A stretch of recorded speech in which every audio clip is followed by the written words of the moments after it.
it's essentially free marketing for them, for the company, right? You're doing the company a favor by doing a video about a product. Like, you can try to twist it and say like, well, no, I bought it with my own money. If you're putting out good quality stuff about a product, you're essentially doing free marketing for a company, right? And I don't like companies. I think companies are just companies.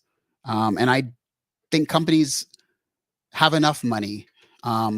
So there's a strange thing of, I buy so much of my stuff and I'm giving them free marketing, and I accept that, right? But yeah. Let's see what else. Analog wings.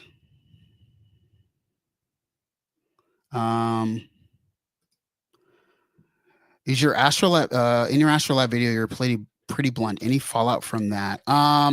No, but that's because there are certain companies who are very they don't want feedback, to be honest. They don't want feedback. They just want you to sell things. Arteria is not that company. They'll actually do things to improve. And I think you can tell by the culture of the company. They release good products. They always do firmware updates. Seems like they care, right? So no, I mean, I I thought it was a cool idea for the Astrolab, but poorly executed for who I thought it was for. But I was also totally wrong, because I see a lot of Astrolabs in people's studios. But okay, whatever, you know. Let's see. What about reviewing vintage gear? Still marketing? Well, no, but people would say, "Oh, you're like boosting the prices of vintage gear by showing vintage gear." Like, people were so, people were like, "Oh, well, thanks for like showing the Tempest in some video a long time ago." They're like, "You just making the Tempest more expensive or something." Whatever. But yes, I mean, my channel was and is still a bunch of videos, that essentially I like. Okay, here we go.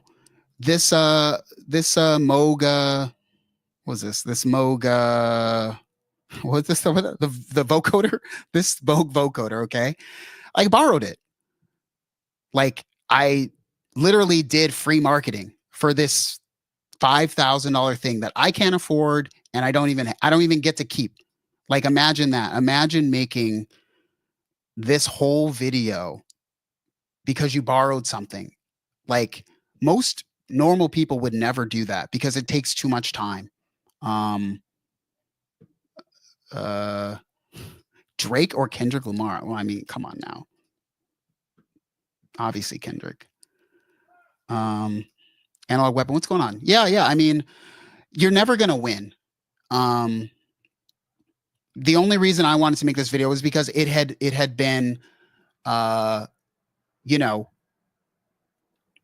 had been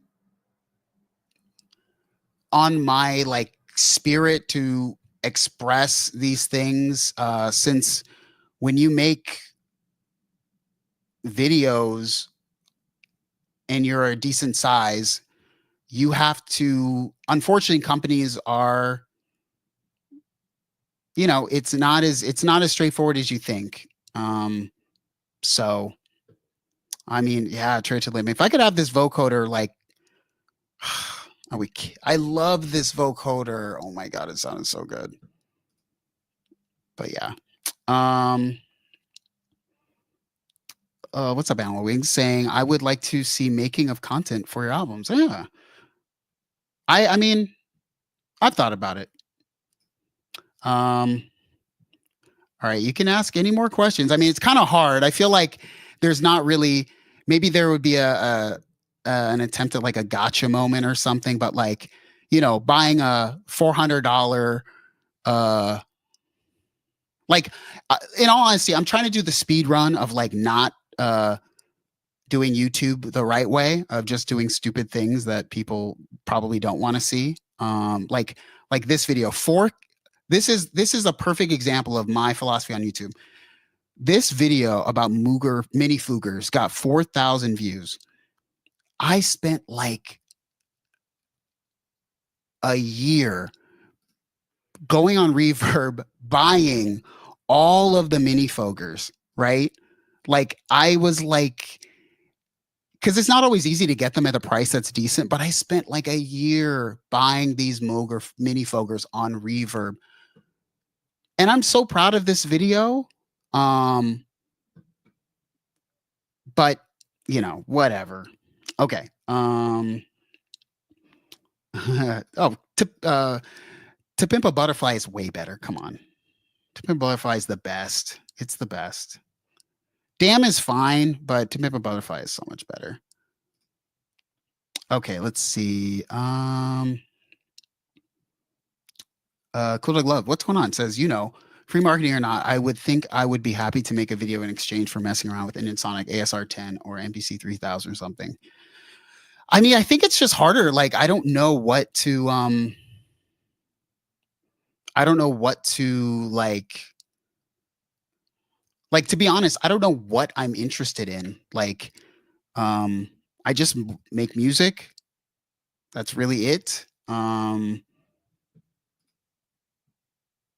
So it's like, I don't know. Like, it's really hard for a company to send something or for me to think about what would be interesting enough to make a video. What Wagyu says, if you want to make gear videos for the channel without marketing, why not just borrow the gear you're excited about? No signing contracts, so companies send it over. But see, companies still make you sign contracts for borrowing stuff. Like, the reason why I started making contracts was because I didn't like contracts that companies were trying to give. Like, it wasn't, it seemed purely favorable for the company, you know? Like, that's how it felt.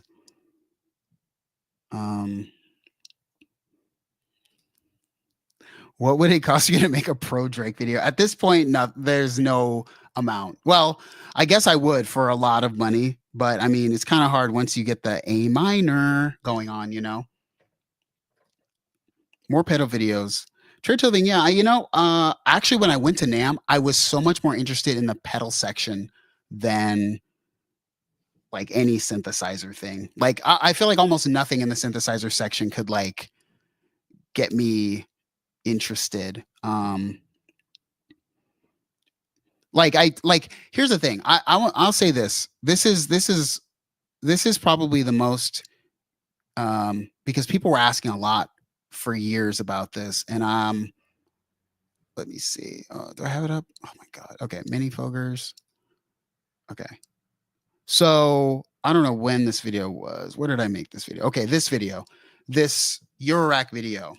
My modular mistake. I failed at Eurorack. I'm not inspired, right? So this video was super important because for years, Eurorack was so popular, and I was like, I couldn't make a video. Like, companies were like, oh, cover Eurorack. Like, we'll send you Eurorack stuff. We'll send more Eurorack stuff. And I just honestly I would have felt so dishonest to make another modular video after like 2020. I swear. Like, if you go back in time, I was doing modular stuff up to like here, right? And I did a large format thing because it was, you know, I mean, whatever. Lost a lot of money doing that video. But I had just stopped being into modular, though I had done modular all this time. I just didn't want to keep making videos trying to sell people modular when I'm not doing it. So I just stopped. And then people kept asking, why did you stop doing modular? So I made this video of I don't want to keep selling you things I'm not even using. So yeah, EchoCraft says, I don't want gear from anybody. I buy my own gear. I do a review on it because I like it, and that's it. I'm not trying to make big bucks being a YouTuber. I just like synthesizers. Yeah, and I think that, you know, and like I said, I think it's hard because my mindset is any video is marketing in a sense. Even if, I've bought plenty of things because somebody made a video and I thought it was cool, right? Like I even own, it's over there, so I can't grab it, but like the Lore Mill double knot, you see those videos on my channel, the Lore Mill double knot. I didn't see anyone make a video about it, but I saw this small channel make a video about the Lore Mill double knot. It's that blue box, right? And I was like, that's cool. And that video made me go buy it. So in a sense, because the channel made this random video about a thing, it marketed to me. So marketing is anything that you see, even if you're not in collaboration with a company. Putting something out is just essentially like I said, it's doing the company a favor. It's free marketing. They don't even have to know about it, and they don't have to know where the sell come from. But yeah, it's just,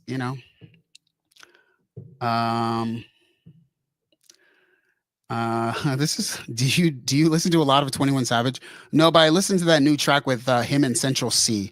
I like that track with him and Central C. That's kind of sick. Sounds like it's time to make your own synth. There you go.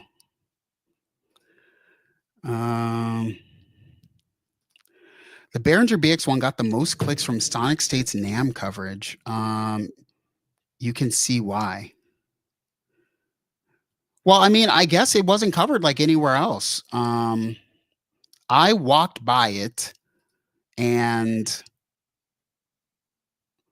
I'm not like I think I said it last stream, I'm not like a Yamaha DX person. Like, that's just not my thing in general. So yeah. It's like I couldn't be paid to be interested in things that I'm not interested in. Like, I would rather, even though I don't even like, I hate to say, I am more interested in the JT16, even though I'm not interested in it at all. It's more interesting to me than the BX, just because of what it is. Like, I'm not, yeah, I'm just not a DX person or whatever. I don't know. Russick, can we talk about your new album? I mean, we could. Here we go.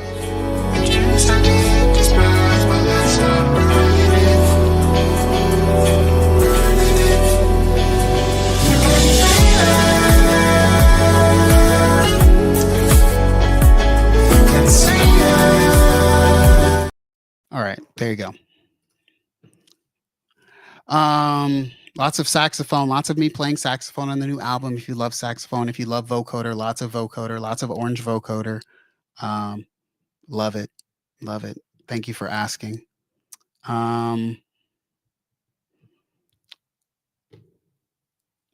Church of Living says, I just don't get hype for FM in general.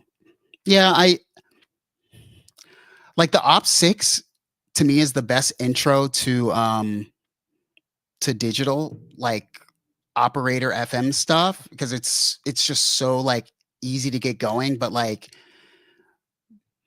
the thing I use the least on the Quantum is the FM, to be honest. It just is.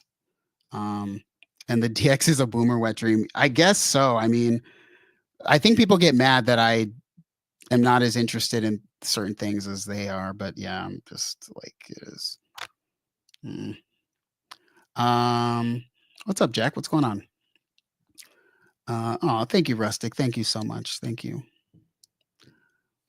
Oh, Catherine says, you mentioned you're pretty minimal with gear you use. What synth, Ron? Okay. So, I've really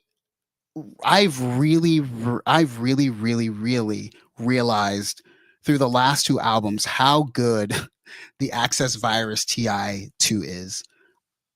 The Access Virus TI2 is all over every album, right? That and the Moog Sub 37, but not the Prophet 6 is maybe just it's like when I say I want a synth sound, I just open the Prophet 6 and I turn on like patch 000 or 001 or something, and it's like the perfect like synth brassy pad patch, right? But it's not on the album very much. I use a ton of soft tube and pigments. There's a lot of soft tube and pigments on the album. Quantum I used one time and one time only. So, but I mean, the album is also like very, it was like started. There was a lot of song starters that I did at the studio with just the virus. I brought the virus and the SP12, the SP404 to the studio, to like the big studio. And I just, did, but it's a lot of VSTs. Like I don't know. I can't be using like, a lot of the album was honestly conceived. All the concepts were done like at my dad's house on this mini lab and my laptop. Like that's what. So I really wasn't at home to do a lot of synth stuff, like hardware stuff, which I think actually was a beautiful thing. So yeah, the virus is just that good. I updated Piglets to 6, but didn't upload the new version yet.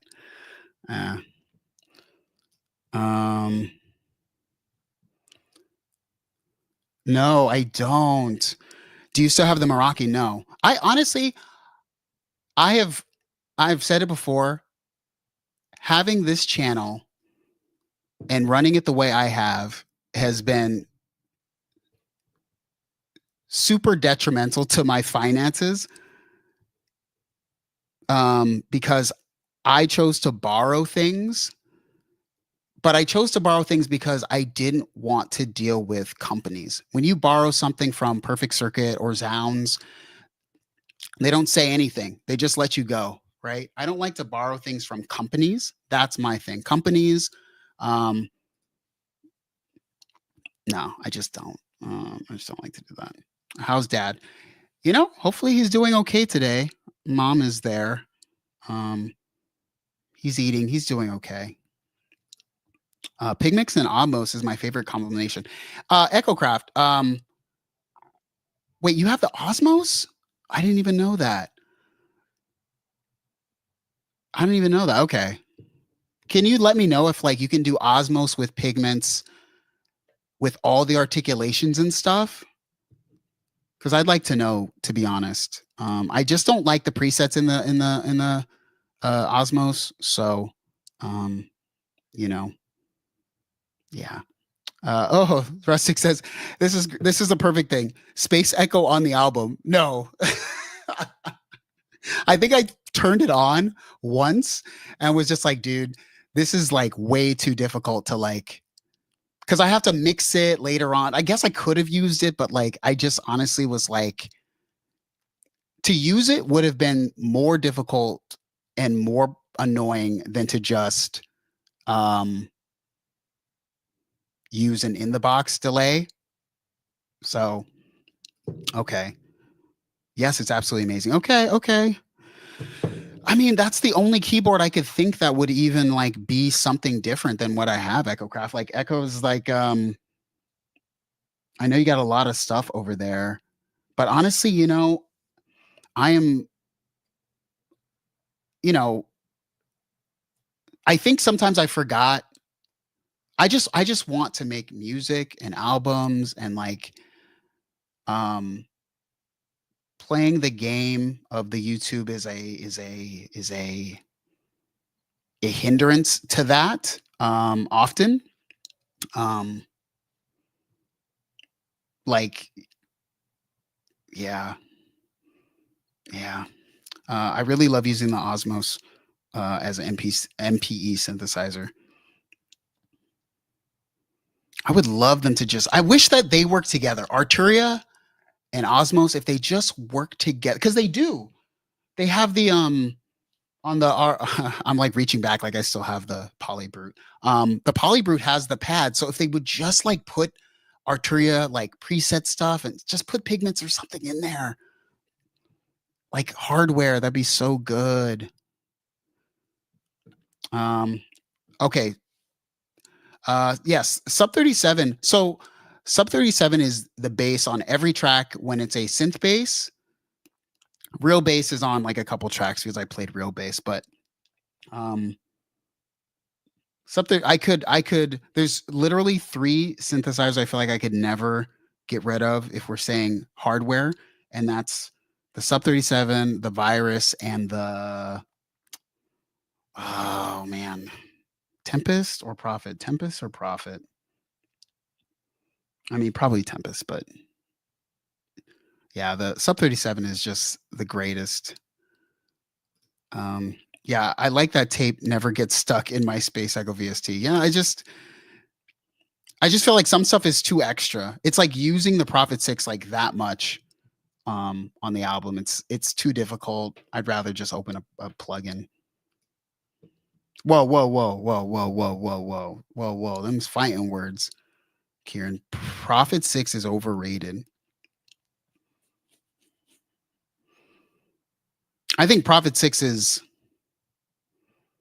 hmm. It wasn't overrated at the time. I think that's what I would say.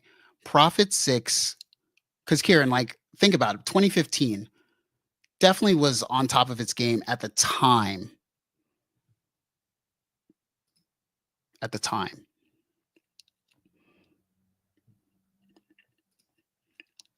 I mean, you need a virus TI, not just a virus. You need that TI2. Rusty, you got to get that TI2. I think I told you this before. My new album, Frequency Hunter. By the way, check out Frequency Hunter by Echo. Go to his channel. Subscribe also. There's a song called Corvo's Gate. I heard about that. I do remember now. That's all Osmos. Okay, I'm gonna have to go back and do another listen because on first sort of touch, loved everything about the Osmos except those like sounds.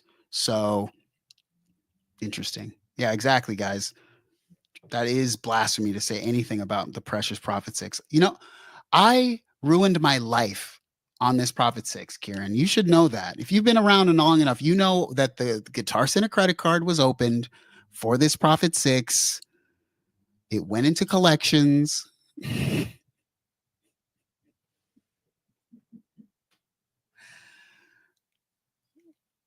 Yes, that's what happened. That's the story of the Prophet 6. The Prophet 6 also the very first synth I ever reviewed on the channel because I just reviewed things I owned.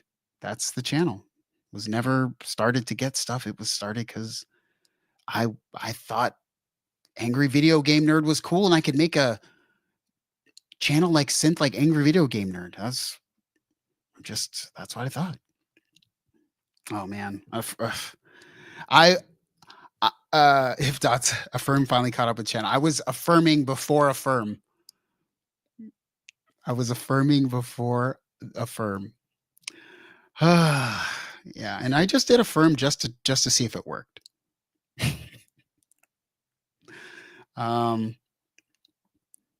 Okay. I don't drink Roland Rock. I should get a Roland Rock. All right. Last chance to ask about any drama-rific things because you know, after all I've said, I don't know how long this video is going to stay up, to be honest. Like I feel like I've been pretty transparent, but also pretty like safe about like not having the companies. I said allegedly. Remember, I said allegedly. Um, you know, let's see. Sunwoo,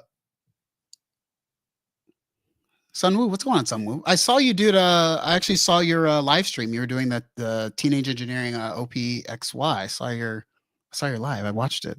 I'd be watching everybody. So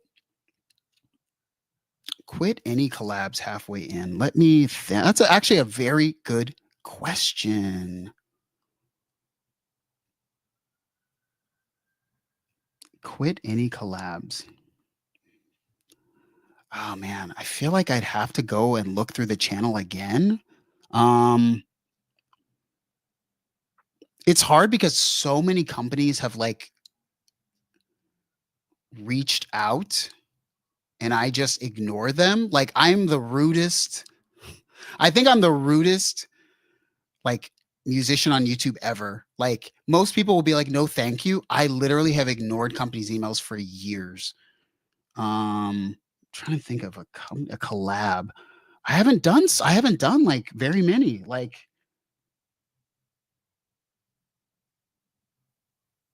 ah man, I don't know. I feel like I've done so few that it's like all the ones I literally just ignored. That's the thing.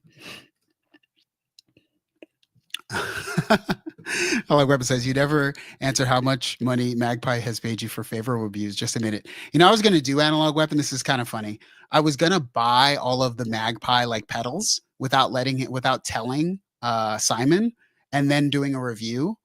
But then I got so. Here's the thing. I know and like Simon too much that I know it would be a conflict of interest. Um, so I didn't want to.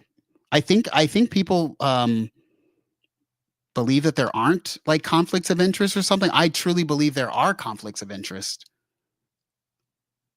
Like um I'm a oh yeah, okay. So here's a perfect example. Like um I'm a quote artist of like sequential, right? Like if I wanted to get like Bo just did the TO5 video, and I know they sent him the TO5 sequential did. Because I have a relationship with sequential, I have a relationship with Dave Smith's family. Uh I was at Dave Smith's like his private celebration of life ceremony that I refuse to get anything from sequential. Um, like I just you can look on the channel. I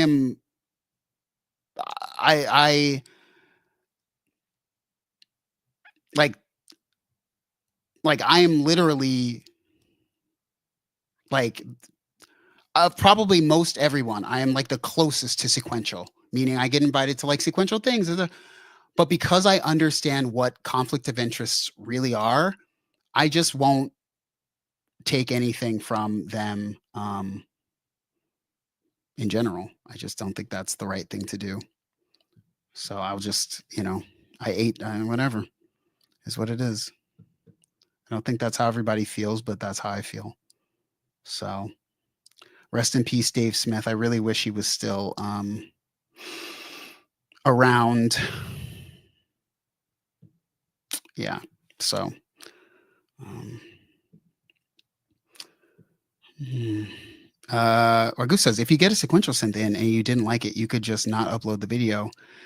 See, but then therein lies the problem. I'm curating something that heavily. You know what I'm saying? Like, I just want it to be free flowing and like honest, right? Yeah. All right, 4 more minutes. 4 more minutes. Um, yeah, it's just, yeah, I don't want to be, yeah, I don't want to do that. And yeah, self censoring. Yeah, it just, like, I don't think I'm known for censoring. So, you know, but that's the reason why I had to make those contracts all those years ago was because I knew that I would say things and I wanted to be protected. Um, so, um, what is the next Grayson mystery? Oh boy, what would be a good one? I haven't thought of this in a while. It's been a couple years. It's been a couple of years. Thanks, Echo. What is the most? Oh man, I'm really trying to think. I don't. I'm trying to think what I'd want to do. What would be a cool synth mystery? I can't think of anything. Probably would have something to do with the Waldorf though. Something probably have to do with Waldorf because they have quite a history, and the changing of hands so many times behind the scenes, in a corporate way, I think would be interesting.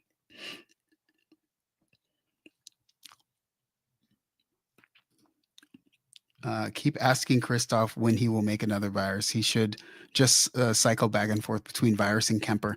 What's actually interesting, Kieran? I did not see Kemper, and maybe somebody can say differently if you saw it in the chat. I didn't see Kemper at NAMM this year.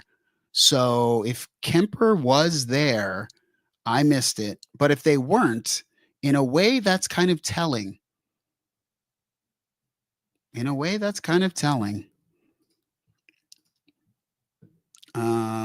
Why did a Kai make the Timberwolf? Yeah, they need to oh wait, what? TI3 confirmed, Paul. Yes. I didn't see Kemper at NAMM either, but I didn't dig too deeply into the car coverage yet. The thing is, as I walked around, Kemper typically has a thing up high. I think Christoph and his whole company, all of his companies have been very aesthetic, right? Think of the virus and stuff. It's a very aesthetic. So being as I didn't see them, being as how he stated he was thinking about getting back into the virus, like in 2024, or no, he said that was like late 2023. These two things to me kind of add up. They kind of add up. That kind of adds up.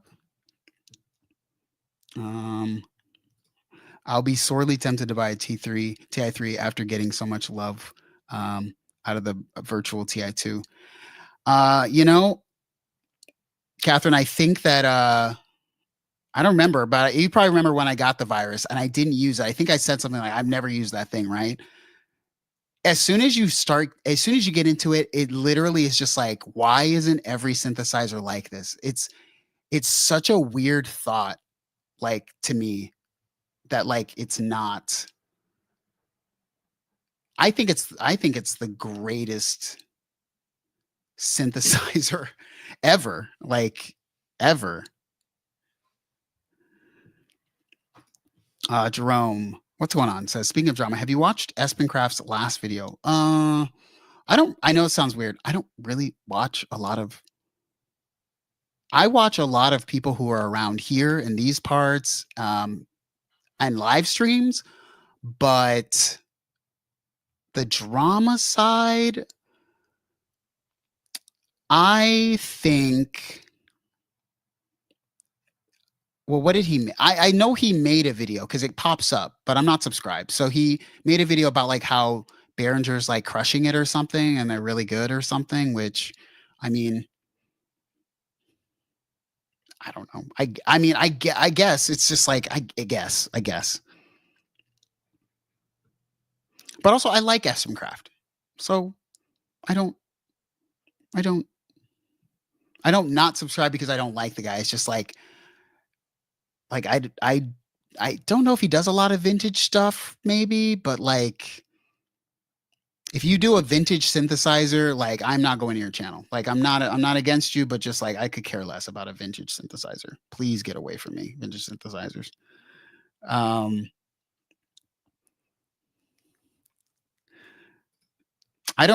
Dog. I don't own any more vintage. I sold all my vintage years ago. The most vintage thing I have is now this Space Echo, which Lord knows when I'll use it. Lord knows. Let's see. Wagyu says Espen seems to be rubbing people the wrong way on purpose lately, but at least he sort of split the drama vids off into their own channel now. I mean, that's not, you know, Jerome agrees. What do I think of that? Behringer's crushing it. I mean, here's the thing. If I step away from me being me, and me being me is a person who doesn't like vintage synths, or I'm sorry, I don't like to own vintage synths, right? I don't like the idea of vintage synthesizers in my space. And you know, Autumn helps me do this all the time. She's always like, well, it's not for you, but other people. So yeah, Behringer is killing it, but it's objectively, I can step away and objectively say, you know what, they're doing a lot of things that if I was a different person, I would really, really, really like. But because I'm me and I can't be anybody but me, it's like I can't I never check on what's Behringer doing. But if it comes across the feed in like what is it, gear news? If it's in the gear news thing, I'll see it.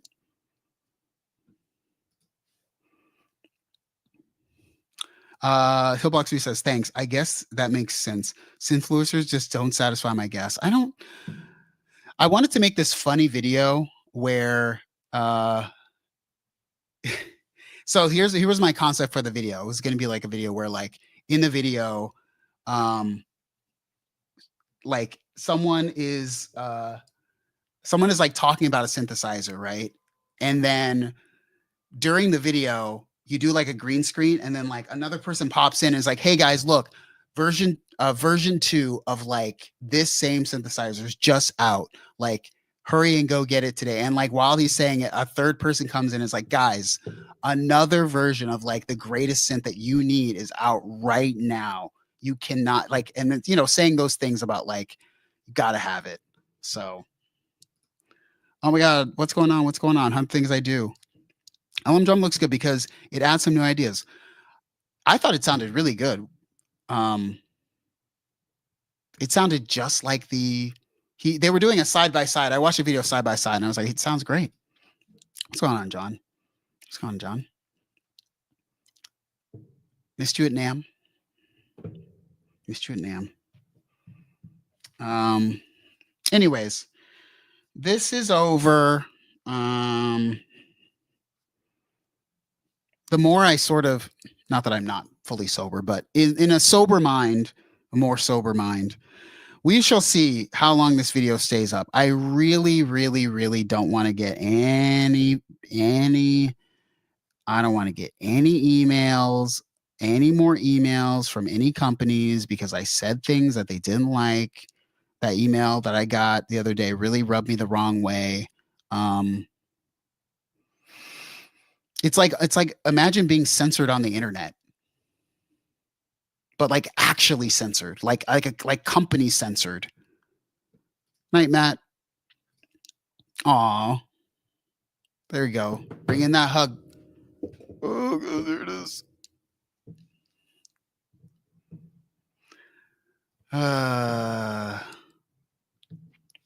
Then don't take down videos.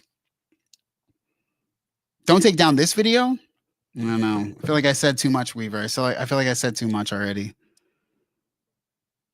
I feel like I said too much already.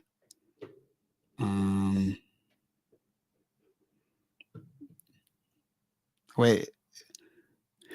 Imagine randomly having a video that Arturia snipers take out. No.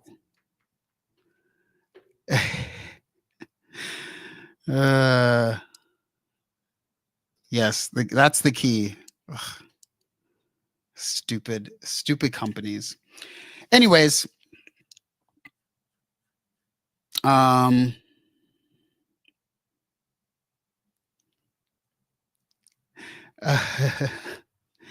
just, here's the thing. Like, I mean, Weaver, we'll see. We shall see.